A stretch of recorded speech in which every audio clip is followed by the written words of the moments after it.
the judge, Judge Clifton Newman, charged the jury at around 4:45 this afternoon. And we understand that jury deliberations may have already started. They took a quick break right after that charge happened for about 10 minutes.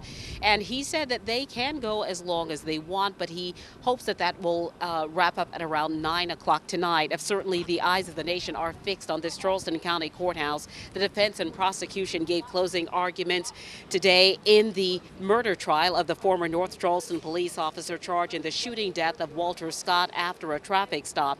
Andy Savage said Michael Slager didn't know if Scott was running to commit a crime in the neighborhood where that traffic stop happened. Meanwhile, the prosecution said the defense wants to paint Walter Scott as a thug. Ninth Circuit Solicitor Scarlett Wilson said that Walter Scott should in fact be sitting in court for resisting arrest and not dead for running away.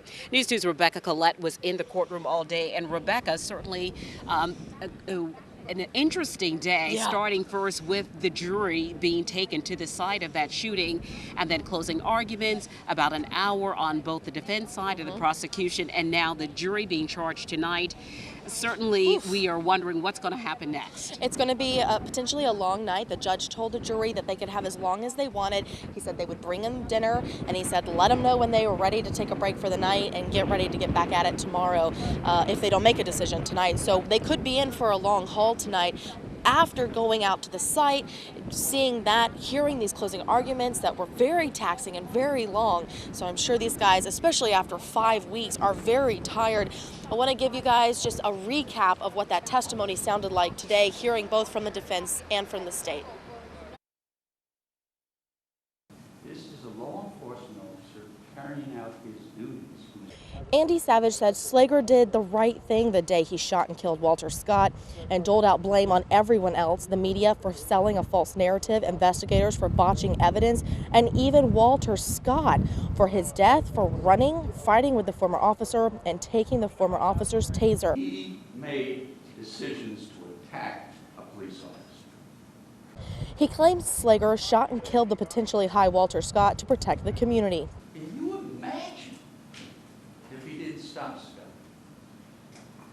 And Scott grabbed somebody on the street. The solicitor Scarlett Wilson fired back, telling the jury the defense wanted to distract them from the case and that Michael Slager wanted to cover his own by moving the taser and has no excuse for it.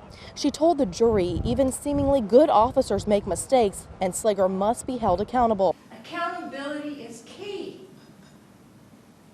If we don't hold people accountable when they mess up, it all falls apart. She paraded evidence in front of the jury comparing Scott and Slager's wounds from the alleged fight and closed by saying Slager knows he shot a man in the back and he must be held accountable, drinking from the fountain of justice.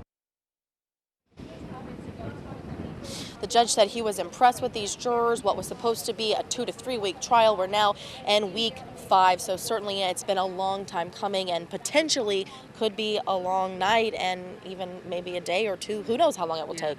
18 months, in fact, 18 months and 5 weeks. And that was actually a moment in the courtroom, a bit of levity, if you will, when Scarlett Wilson said that it seems like we've been here almost a year.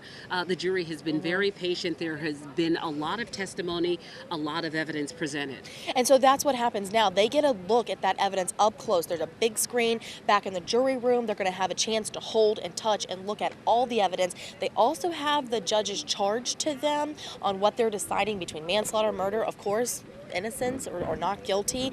And then they also have the indictment that explains what those charges mean. There's a big difference in terms of time. You're looking at 30-year minimum for murder, a 2-year minimum for manslaughter. That's right. And of course, we heard Andy Savage say that not guilty for murder, not guilty for manslaughter. He wants Michael Slager to walk out of the courtroom a free man. He said that he was justified in this shooting and that he was doing his duty to protect the community.